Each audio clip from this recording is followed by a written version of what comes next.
ومن يضلله فلا هادي له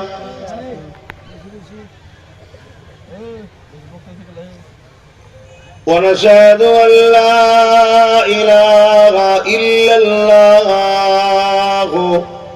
وحده لا شريك له ونشهد أن سيدنا وحبيبنا ومولانا محمدا عبده ورسوله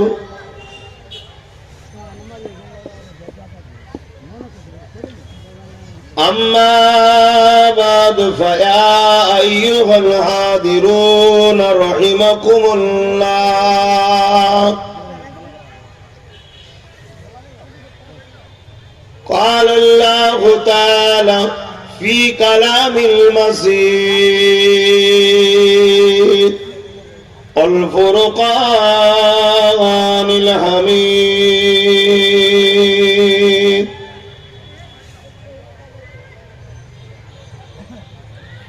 إن الله وملائكته يصلون على النبي يا أيها الذين آمنوا صلوا عليه وسلموا تسليما اللهم صل على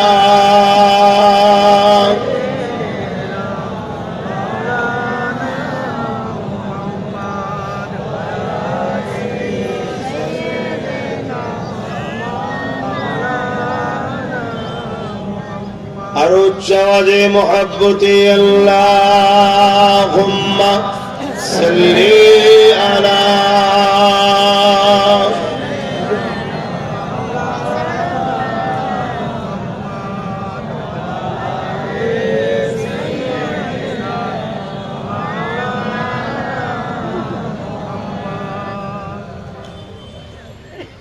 जो कोई गम सताए तो मदीना याद कर लेना आरो जोरे बोलुन सुबहानाल्लाह। हाँ যারা নবীর আশিক যারা রাসূলকে ভালোবাসো তাদের জন্য আমার এই কথা। মুসলমান আর মুমিন মুসলমান দুটো এক নয়। আজকের দিনে ইসলামের সবথেকে বড় দুশমন হচ্ছে মুসলমান। আমার কথায় কি একমত হতে পারছেন না আপনারা?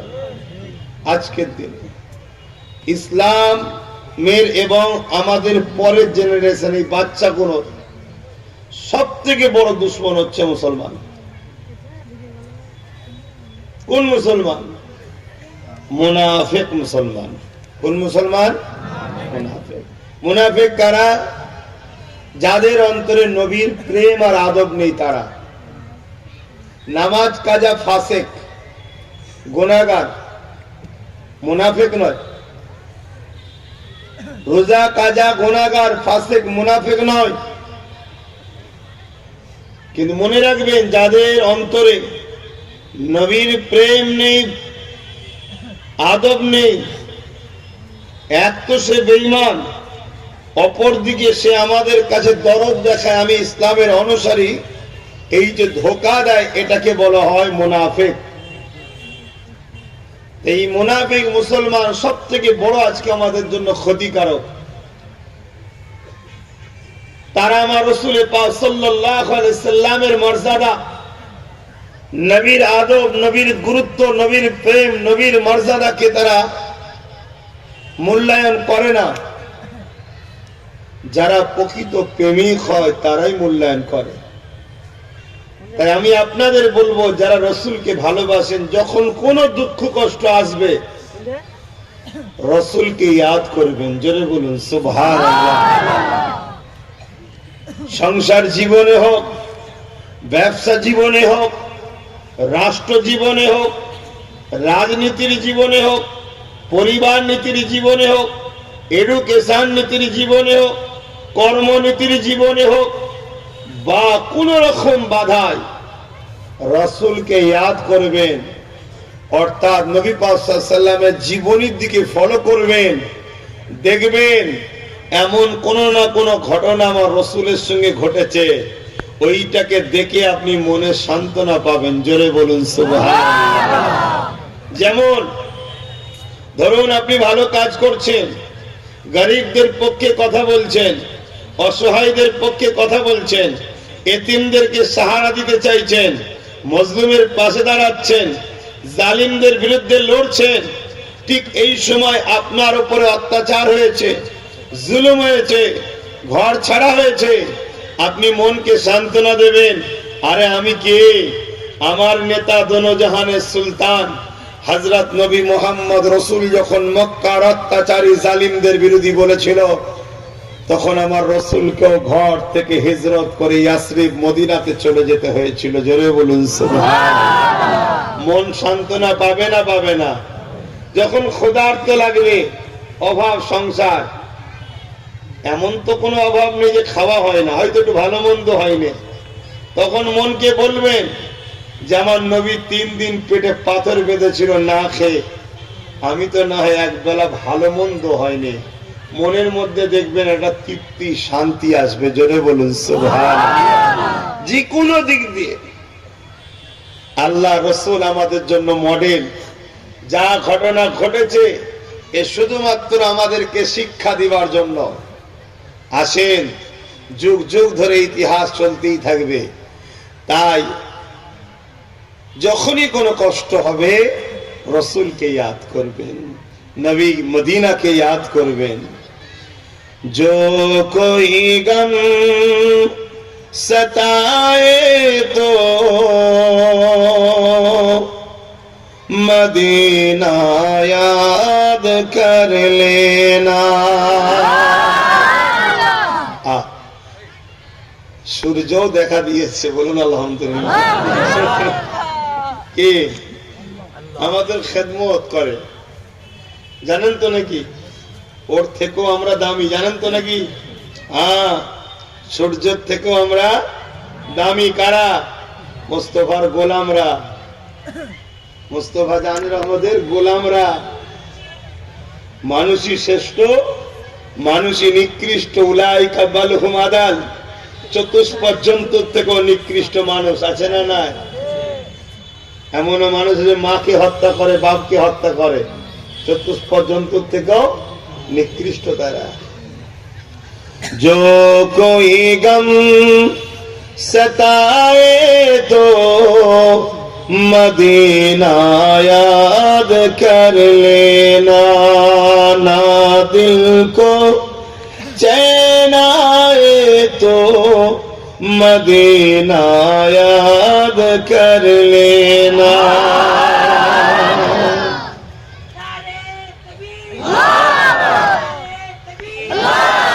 उमर जिंदगी में दुख के दिन तो आई जाती है,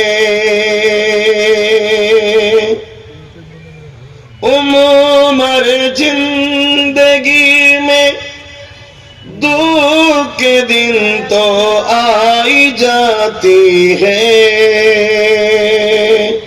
कभी लम्हा आए तो मदीना याद कर लेना। जो कोई गम सताए तो मदीना याद कर लेना।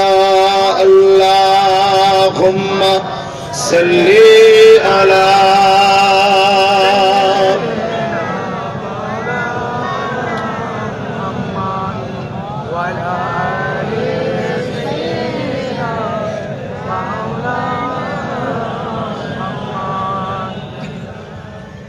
सुना है मुश्किलों में कोई साथ नहीं चलते, सुना है मुश्किलों में कोई साथ नहीं चलते, जमाना छोड़ जाए तो मदीना याद कर लेना। সুখের দিনে অনেক বন্ধু পাওয়া যায়, মুশকিল যখন আসে তখন, বিপদ যখন আসে তখন কি হয়? পালিয়ে যায়। তাহলে বিপদ আসা ভালো না খারাপ? বলুন বলুন। আয় মোস্তফা জানি রহমতের গোলামদের জন্য বিপদ আসা ভালো, অনেক ভালো। তার মধ্যে কয়েকটা ভালোর কথা বলছি। প্রথম, বিপদ এলে প্রকৃত আপনকে চেনা যায়। কি বলেন আব্বা জানেরা? ঠিক বলছি তো? বিপদ এলে, আপনারা আমার থেকে অনেক আগে দুনিয়ায় এসেছেন, আপনারা আরো বেশি ভালো বোঝেন। বিপদ এলে প্রকৃত আপনকে চেনা যায়। আর বিপদ এলে বেশি বেশি করে আল্লাহকে ডাকাও হয়। জোরে বলুন সুবহানাল্লাহ। সুখের দিনে যদিও ভুলে যায়, বিপদ এলে, বিমার এলে, অভাব এলে ঘন ঘন আল্লাহ ডাকে না, যে আল্লাহ বড় কষ্টে আছি, আল্লাহ বড় কষ্টে আছি। একটা বাহানায় আল্লাহ ডাকা হয়। তাই বিপদ তুমি মাঝে মাঝে এসো, আসা ভালো, আসা ভালো, খারাপ নয়। হযরতে মুসা আলাইহিস সালামের কত দরদি ছিল, যখন ফেরাউনের সঙ্গে লড়াই করতে গেল মুসা নবী হেরে গেলেন। মুসা নবী হেরে গেলেন। মুসা নবীর সাথে যারা ছিল তারা বলছে, মুসা তুমি নবী হয়ে হারলে কেন? মুসা নবী বলছে, ঠিক আছে, কেন কি রহস্য আল্লাহ ভালো জানে। আল্লাহকে যে বললেন আমার উম্মত বলছে আমি হারলাম কেন? আল্লাহ বলছে, মুসা কিছু মুনাফিক ছিল, দরদি অনেক সেজে ছিল তোমার, তা তুমি হারাতে সব মুনাফিক গুলো কেটে পড়েছে। কি গো, কেটে পড়েছে না পড়েনি? আমাদের সমাজে একটা দুটো কেটে পড়ছে না পড়েনি? আওয়াজ দেবেন তো রে বাবা। তাহলে বিপদ না এলে মুনাফিক চিনা, কিন্তু মুসা নবীর সময় তো হয়েছে। মনে দুঃখ করলে হবে? হ্যাঁ, জিন্দেগিটা আল্লাহ দিয়েছে, এই জিন্দেগি আল্লাহর রাহে কুরবান করো। সবকিছু আল্লাহ। দুনিয়ায় কে কোন দিকে যাচ্ছে, কে বলছে কি করছে দেখে লাভ নাই। আর বাধা যত আসবে জানবে তত তোমাকে দুশ্মন মজবুত তৈরি করছে। কেন? কামার যখন লোহাকে আগুনে দেয় আর পেটে, লোহা তখন কামারকে খুব ভুল বোঝে। কি বোঝে না? যে কি অত্যাচার করছে, কি অত্যাচার করছে, কি অত্যাচার করছে। কিন্তু কামার পিটিয়ে পিটিয়ে আগুনে দিয়ে দিয়ে দিয়ে ওকে একটা দামি ধারালো অস্ত্র বানিয়ে দেয়, সেটা অনেক দামি মূল্যে বিক্রি হয়, অনেক উপকারে লাগে। ঠিক না বে ঠিক? আজকের কামার সে যে কিছু দুশ্মন আছে, তোমাকে আমাকে বিভিন্ন দিকে বাধা দিচ্ছে। ধর্মীয় মাহফিলে বাধা, জলসায় বাধা, কোরআনের মাহফিলে বাধা, দিনের প্রচারে বাধা, মানুষের সেবায় বাধা, গরিবের সেবায় বাধা, রাষ্ট্রকে ভালোবাসায় বাধা। এই বাধা গুলো দিচ্ছে, এগুলো কামারি মনে করো। তোমাকে যত পিটে পিটে ঠিক করছে তত তুমি মজবুত একটা ভারতের বা আমার ইসলামের মজবুত পিলার খুঁটি তৈরি হচ্ছে। জোরে বলুন সুবহানাল্লাহ। ঘাবড়াচ্ছ কেন? কোথা থেকে এসে কোথায় বলে যাই বুঝতে পারো না? হ্যাঁ, রাত বিরোধ রাস্তাঘাটে ঘুরে বেড়ায়, কোনো মায়ের লালকে ভয় করি না। কেন? আমি জানি কেউ আমায় বানায়নি, কেউ আমার কিছু করতে পারবে না। আমার মালিক যেটা আমার জন্য লিখে রেখেছে সেটা হবে। আমার মালিক যদি পছন্দ করে আব্বাস সিদ্দিকীর জিন্দেগিতে এটা দেবো, দিবার পরে আব্বাসকে পরীক্ষা করে পরকালে জান্নাত দেবো, ওটাকে আমায় খুশি মনে মেনে নিতে হবে। আমাদের বাপ হযরত ইব্রাহিম আলাইহিস সালামকে আল্লাহ পরীক্ষা করেছে না করেনি? আওয়াজ দিয়ে বলবে। দেখুন আমার ভালোবাসার মানুষগুলো কিন্তু ঠিক টুকটুক করে নেবে আসছে, নেবে এসে জড়ো হচ্ছে না, হয়নি? হ্যাঁ ইনশাল্লাহ। কিন্তু কিছু কিছু আবার এসে যদিও বা বসলি বাবা, আবার গোল হয়ে বসে পড়লি কেন? মাঝখানে টাকের মতো একটু ফাঁকা রেখে দিলি, কি ব্যাপার? কোন নদী আছে বীজখান দিয়ে? হ্যাঁ, সরে সরে গায়ে ঠেকে যাও। নবীর মাহফিল দেখতে সুন্দর লাগবে, তোমাদের ভালো লাগবে না? এই তো দেখো কত সুন্দর ছেলে, সব ইয়ং ছেলে। আব্বাস সিদ্দিকী মানে 100-র মধ্যে 90টা ইয়ং। আগে 100-র মধ্যে 95টা ইয়ং ছিল, এখন আমার আব্বা কোনো ঢুকছে। বলুন আলহামদুলিল্লাহ। খবর আছে বেটাদের, মুরব্বীরা যখন আসা শুরু করেছে ওনারা দোয়া করবে আর আমরা লাফিয়ে যাব। কি মুরব্বী দরকার আছে না? না, পুরাতন চাল কিসে বাড়ে। আল্লাহ কারা বাপেরাও সব যেখানে যাচ্ছি দেখছি তো একটু চিন্তা করছিল, মুরব্বী তো, মুরব্বীরা একটু ভেবে চিনতে পারায় স্বাভাবিক দিয়াটা ভালো। একটা বাচ্চা ছেলে ভুল করলে ভোজকে ছেলে করে ফেলেছে, মুরব্বী ভুল করলে একটা হাস্যকর কথা না। এই জন্য বাপের একটু আগে ভাব ছিল যে আমার বাবাজি আব্বাস ঠিক করছে তো, কিন্তু এখন আল্লাহ করে বাপেরা অনেকটা বুঝতে পেরেছে। তো যাক, এই যে যুব সমাজ কোরআনের দিকে আসছে, যুব সমাজ ইনসাফের দিকে আসছে, যুব সমাজ ইনসানিয়াতের দিকে আসছে, যুব সমাজ রাসূলুল্লাহর উপরে দরুদ পড়ছে, নবী স্লোগান দিচ্ছে, আজকের ইবলিসের চালাগুলো কিন্তু বুকে ধরফর করছে। তোরা ডাইরেক্ট পারছে না, আমার ক্ষেতের একটা দুটো বাঁশকে লাগিয়েছে যেদের পিছনে লাগ, কিন্তু জানে না আমরা সেই সিদ্দিক আকবরের উত্তরসূরি, যে সিদ্দিক আকবর নিজের ছেলেকে বলেছিল, শোন বদরের ময়দানে তোকে আমি অনেক খুঁজেছিলাম, যদি পারতাম তোর ধর আর আমার তরবাল আলাদা থাকতো, তোর ধর থেকে কল্লা আলাদা করে দিতাম। বাপ বেটাকে বলছে, কেন? তোর থেকে আমার কাছে মুহাম্মদ রাসূল আগে। জোরে বলুন সুবহানাল্লাহ। আমরা সেই ছোটবেলা থেকে সেই আদর্শ নিয়ে বড় হয়েছি যে আমরা সব জায়গায় কম্প্রোমাইজ করে নিতে পারি। আমার চাকরি ছিল, ও নিয়েছে চলো, আমার ঘর ছিল, ও নিয়েছে চলো, আমার জমি ছিল, ও নিয়েছে চলো, আমার খাবার ছিল, ও নিয়েছে চলো, আমার জামা ছিল, ও নিয়েছে চলো, সব জায়গায় কম্প্রোমাইজ করে নিতে পারি। আমিনার লালের ক্ষেত্রে কোনো কম্প্রোমাইজ নাই, ঠিক না বেঠি? ওখানে জান যতক্ষণ থাকবে শেষ নিঃশ্বাস পর্যন্ত আমিনার লালের জন্য আমাদের উত্তরসূরিরা লড়েছে। আমরাও আমাদের নতুন প্রজন্মকে ট্রেনিং দিয়ে যাচ্ছি, বাবা জানের ময়া সব জায়গায় করবি, মোস্তফা জানের রহমতের বেলা এলে নিজে হাতে করে বার করে দিয়ে দিবি, আর রাসূলুল্লাহ আপনার জন্য এটা। জোরে বলুন সুবহানাল্লাহ। এটাকে বলা হয় জান্নাতি। জান্নাতি এরাই তো জান্নাতে যাবে। এই দাড়ি রেখে মাথায় টুপি দিয়ে জান্নাত যাওয়া যায় না, এটা ইউনিফর্ম, এটা ইউনিফর্ম। জান্নাত যেতে গেলে নিজে হাতে করে মোস্তফা জানের রহমতের জন্য জান হুজুর আপনার কদমে দিলাম, এটা আপনার নেন। এই নজরানা দিতে যে পেরেছে দিল থেকে, আল্লাহ অন্তরের জামি অন্তরের খবর জানে, সে বেটা জান্নাতে যাবে। নাই রাইসুল মুনাফিক আব্দুল্লাহ ইবনে উবাই রাসূলুল্লাহর পিছনে দাঁড়িয়ে দাঁড়িয়ে নামাজ পড়তো, রাসূলকে সবচেয়ে বেশি কষ্ট তিনি দিয়েছে, সেই বদমাইশ দিয়েছে। শুনছেন? আমাদের আব্বাজান হযরত ইব্রাহিম খলিলুল্লাহকে আল্লাহ পরীক্ষা নিয়েছেন না লাইনে?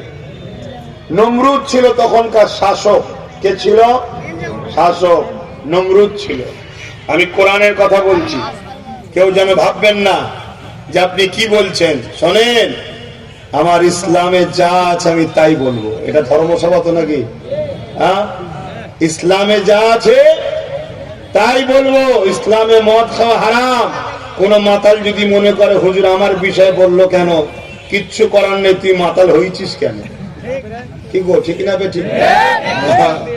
ইসলামে মদ খাওয়া হালাল না হারাম? আব্বা জানরা বলবেন তো? হ্যাঁ, জোরে জোরে বলুন হারাম। এই হারাম এর আবার কি হলো? কোন কোথাকার রে? ইয়া আল্লাহ,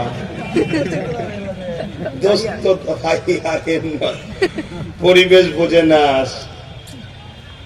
আব্বাজান হযরত ইব্রাহিম আলাইহিস সালাম যখন জালিম নমরুদের অত্যাচারের বিরুদ্ধে, নমরুদ এত বড় অত্যাচারী শাসক ছিল, কোরআন তার দাওয়া দিচ্ছে, সে মানুষকে এক আল্লাহ থেকে সরিয়েছে, সে মানুষকে তার গোলাম বানিয়েছে, দাস দাসী রাখেল বানিয়েছে, সে তার ফোর্স দিয়ে, বাহিনী দিয়ে মানুষের উপরে অশান্তির স্টিম রোলার চালাতো। মানুষগুলো অতিষ্ঠ হয়ে গেল, বাঁচার সাহারা খুঁজছে। আল্লাহ তার পক্ষ থেকে ইব্রাহিম আলাইহিস সালামকে সাহারাকারী, সাহায্য হিসাবে দুনিয়ায় পাঠালেন। ইব্রাহিম নবী এসে মানুষকে বুঝিয়ে বুঝিয়ে একত্রিত করতে লেগেছে। এই যে এক করতে লেগেছে, এই এক হওয়ার খবর নমরুদের কাছে চলে গেল। নমরুদ ইব্রাহিম নবীকে অনেক দিক দিয়ে অত্যাচার করেছে। একটা অত্যাচারের কথা বলি, ইব্রাহিম নবীকে এত বড় একটা শাস্তি দিতে চাইল, বিশাল বড় আগুনের কুণ্ড তৈরি করে সেই আগুনে আমার আপনার আব্বা যান, আপনারা তো অনেক সম্মানীয় ব্যক্তি, আপনাদের বাপ নবী মুহাম্মদ হযরতে ইব্রাহিম আলাইহিস সালাম আপনাদের বাপ হয়, জোরে বলুন সুবহানাল্লাহ। প্রত্যেকটা মুসলিম জাতির, প্রত্যেকটা মুসলিমের পিতা হযরতে ইব্রাহিম আলাইহিস সালাম। আহা, আব্বা যান ইব্রাহিম আলাইহিস সালাম তিনাকে ওই আগুনে ফেলার প্ল্যান করলো নমরুদ। এত বিশাল আগুন তৈরি হলো যে কাছে যেতে পারছে না।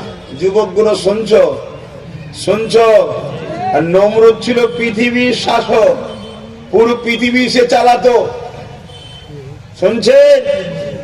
পৃথিবী চালাতো, সেই রকম ক্ষমতাশালী। এই আগুনের কাছে যেতে পারছে না। লাস্টে কি করলো? দূর থেকে ঘুরিয়ে ফেলার একটা যন্ত্র তৈরি করলো। সেই যন্ত্র দিয়ে ইব্রাহিম নবীকে ঘুরিয়ে আগুনে ছুঁড়ে ফেলে দেবে।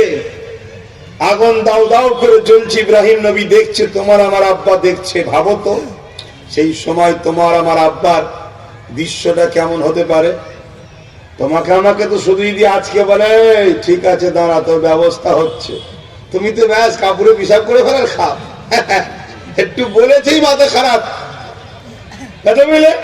তোমার আমার আব্বাকে তুলে দিয়েছে মেশিনটাই, ঘুর যা শুরু হয়েছে, আগুনে গিয়ে পড়বে। যে আগুনের কাছে যেতে পারছে না, এত তাপ। তোমার আমার আব্বার তখন কি অবস্থা ছিল শোনো, শোনো। শুধু মুসলমান বললে হয় না, জিবরাইল এসে ধরে ফেলেছে ওই ঘোরানো জিনিসটা, যে ভাই ইব্রাহিম বলো যদি তোমাকে সাহায্য করব। তোমার আমার আব্বা ইব্রাহিম কি বলেছিল? এই ভাই জিবরাইল চলে যাও, ডিস্টার্ব করুনি, কঠিন পরীক্ষা চলছে, আমি যে আল্লাহকে ভালোবাসি, আমার আল্লাহ আমায় পরীক্ষা নিচ্ছে, চলে যাও, ডিস্টার্ব করো না। ভাই জিবরাইল, আমার আল্লাহ কানা নয়, তিনি দেখতে পাচ্ছেন নমরুদ আমাকে কি জুলুম করতে যাচ্ছে। যদি আমার আল্লাহ আমাকে খাস রহমত দিয়ে বাঁচাতে চান, আমি বাঁচবো। আর আল্লাহ যদি ওই আগুনে ফেলে ইব্রাহিমকে পুড়িয়ে খুশি হয়, আমি আমার আল্লাহর জন্য একবার নয় 1000 বার পুড়তে রাজি আছি। জোরে বলুন, আরো জোরে বলুন সুবহানাল্লাহ। তুমি আমি কেউ যদি হকের জন্য, গরিবের জন্য, এতিমের জন্য, দেশের জন্য, বিধবাদের জন্য, অসহায়ের জন্য, মজলুমের জন্য, কোরআনের জন্য, কোরআনের মাহফিলের জন্য তুমি আমি যদি কেউ আগায় আর পিছনে দুটো নমরুদের চালা যদি ধরে টানে, ঘাবড়াবার কিছু নেই। কথা মাথায় ঢুকছে না, ঢোকে না? কোন ঘাবড়াবার নেই। তুমি বেরিয়েছো কার জন্য? ইনসাফের জন্য। ইনসাফ করতে কে বলেছে? মহান আল্লাহ। তুমি বেরিয়েছো কি জন্য? এতিমকে সাহারা দিবার জন্য। এতিমকে ভালোবাসতে কে বলেছে? মহান আল্লাহ। তুমি বেরিয়েছো কি জন্য? বিধবাকে সাহায্য করার জন্য। বিধবাকে সাহায্য করতে বলেছেন কে? মহান আল্লাহ। তুমি বেরিয়েছো কি জন্য? অসহায় গরিবের মুখে খানা তুলে দিবার জন্য। গরিবকে খানা দিতে বলেছেন কে? মহান আল্লাহ। অতএব তুমি যার তিনার হুকুম পালন করতে বেরিয়েছো, এই হুকুম পালন করতে গিয়ে তুমি যদি মারা যাও, তুমি তো খুশনসিব, বেহিসাব জান্নাত যাবে। জোরে বলুন সুবহানাল্লাহ। এমনি তো মরবে, আজ নয় কাল। সমস্যা তোমাদের নয়, সমস্যা আমাদের মতো বক্তাদের। পেটের জন্য ওয়াজ করতে এলে আর কি হবে? সারা জীবন শুধু কেসা কাহিনী শুনিয়ে দিয়ে বাবারা বাবারা বাবারা করে চলে গেল, আর কি হবে তাহলে? আরে ইসলামটা কি জিনিস আমার কম বুঝলো না, ইসলাম কি জিনিস আমার কম বুঝলো না।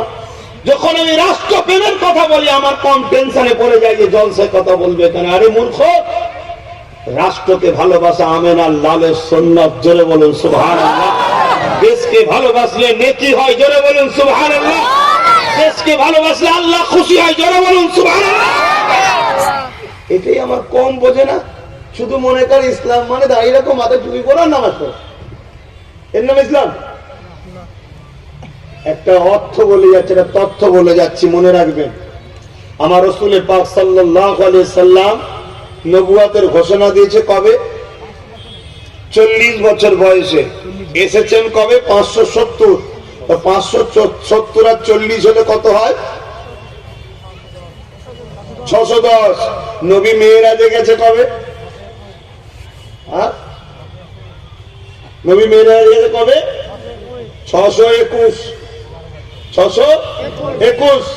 এই বীজখানে তাহলে 10 আর 21 এর বীজখানে কত থাকে? 11। মেরাজ থেকে তো নামাজ রোজা এনেছে, তার আগে তো নামাজ ফরজ ছিল না, উম্মতে মুহাম্মাদীর জন্য ফরজ ছিল না। তাহলে বলো এ করো, 11 বছর রাসূল কি করেছে?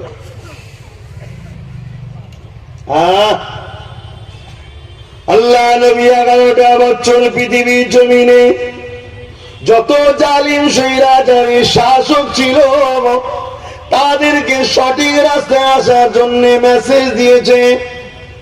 যারা এসেছে আলহামদুলিল্লাহ, যারা আসেনি তাদের বিরুদ্ধে নবী আমার সংগ্রাম করেছে। এই পৃথিবীর গরিব গুলোকে সাহারা দিয়েছে, এই পৃথিবীর এতিমগুলোকে আশ্রয় দিয়েছে, এই পৃথিবীর বিধবা গুলোকে মর্যাদা দিয়েছে। এক কথায় এই পৃথিবীর বুকে যে জুলুম অত্যাচার চলছিল ওই জুলুম গুলোকে বন্ধ করে আল্লাহ নবী 11টা বছর ধরে পৃথিবীর সন্ত্রাসকে খতম করেছে, পৃথিবীর জুলুমকে খতম করেছে, পৃথিবীর বেইনসাফিকে খতম করেছে, পৃথিবীর মিথ্যাকে খতম করেছে, পৃথিবীর জমিনে যত বদমাইশ ছিল তাদেরকে মিটিয়ে দিয়ে এই পৃথিবীর জঙ্গল পরিষ্কার করে শান্তি আমান প্রতিষ্ঠিত করেছিলেন। যুবকেরা, তরুণেরা, বাবেরা, এই পৃথিবীর অন্যায় অত্যাচার জুলুম বন্ধ হয়ে যাবার পর আমার আল্লাহ আমার নবীকে ডাক দিলেন, হাবিব আসো। দাওয়াতে নিয়ে গিয়ে দিদার দিলেন এবং বললেন ওই পৃথিবীর জঙ্গল তো পরিষ্কার হয়ে গেছে, এবারে পরিষ্কার জমিনের উপরে আপনি আপনার ভালোবাসার মানুষদের নিয়ে নামাজ রোজা দিনটা কায়েম করুন।